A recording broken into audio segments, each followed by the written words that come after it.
Je suis heureuse de vous retrouver au LAM pour vous présenter l'œuvre de Giorgio Griffa, Veneziana. C'est une œuvre qui date de 1982 et qui est présentée ici au LAM.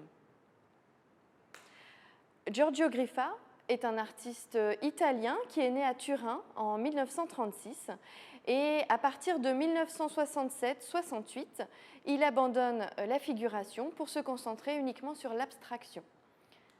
C'est une abstraction spécifique, une abstraction de signes. En fait, Giorgio Griffa dit qu'il s'inscrit dans une histoire de signes, une histoire qui l'a précédé de 30 000 ans de signes. C'est-à-dire qu'il peut faire référence autant aux signes de la préhistoire que d'artistes plus récents.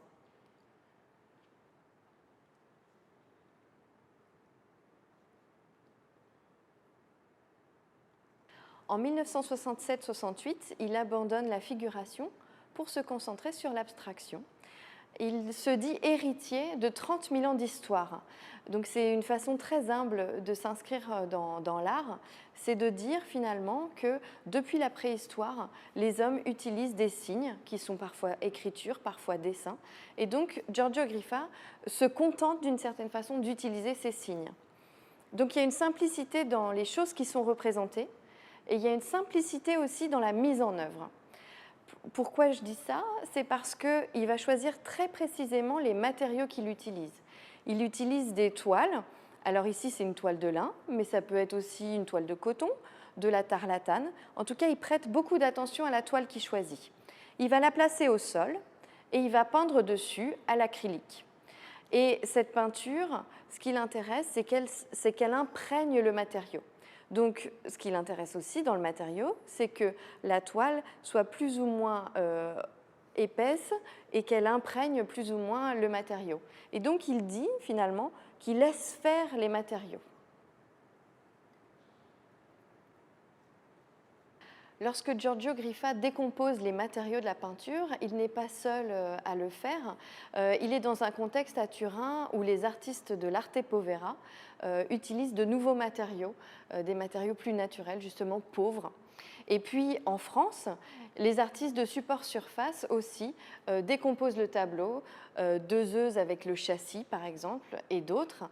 Et donc c'est l'idée de revenir à un degré zéro de la peinture et s'intéresser vraiment aux moyens de la peinture.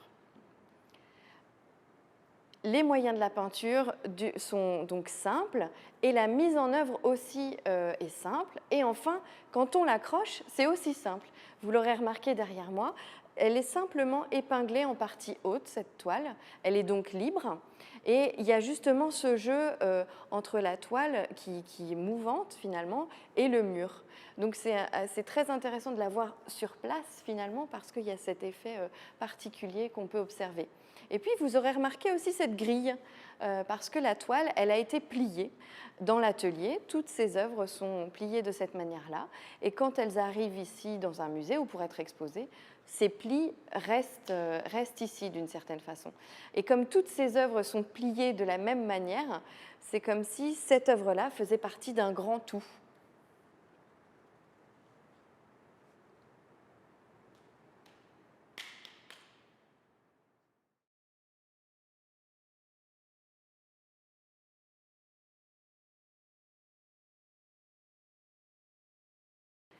En 1982, Giorgio Griffa commence un cycle qu'il intitule Alter Ego. Il va faire référence à des artistes du passé ou des artistes très récents dont il a envie d'évoquer les signes et la peinture.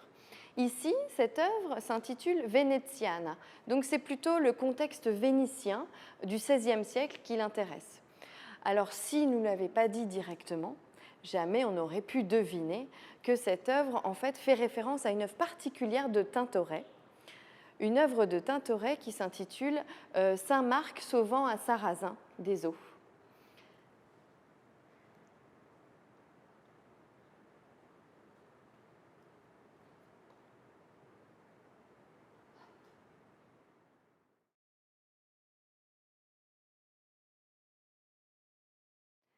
Griffa fait référence à une œuvre particulière de Tintoret, mais ça n'est pas une copie exacte, bien entendu, de l'original. Ce qui l'intéresse, c'est de reprendre des éléments essentiels. Donc la spirale verte, par exemple, elle fait référence à Saint Marc qui tire le personnage des eaux, qui le sauve.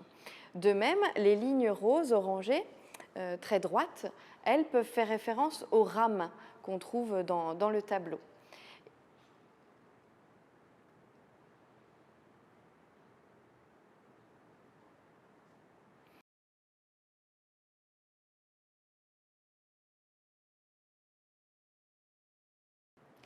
Au travers de cette œuvre, c'est la révolution copernicienne aussi que Giorgio Griffa veut évoquer. Pour lui, c'est un moment très important au XVIe siècle qui s'est produit avec Copernic. C'est l'idée que maintenant, on sait que la Terre n'est pas le centre du monde d'une certaine façon et que la Terre, elle tourne autour du Soleil et non pas le Soleil qui tourne autour de la Terre. Donc c'est la fin d'une certaine pensée. Et c'est poursuivi aussi en philosophie par l'idée que l'homme n'est pas au centre non plus de tout et que finalement il y a des périphéries. Et cette œuvre nous le montre bien. Si vous le voyez derrière moi, tous les éléments de signes sont placés sur un côté et il y a beaucoup de vide. Il y a un grand espace périphérique d'une certaine façon et lui, il n'a pas centré ces signes. Donc, d'une certaine façon, dans l'œuvre même, Griffa propose cette idée que l'œuvre est infinie, que d'autres personnes vont apporter leur pierre à ce travail. Lui-même est héritier de ces 30 000 ans de signes, et puis après lui, il y aura d'autres œuvres. Et c'est pour ça que c'est important finalement qu'il n'y ait pas de cadre autour de ces œuvres.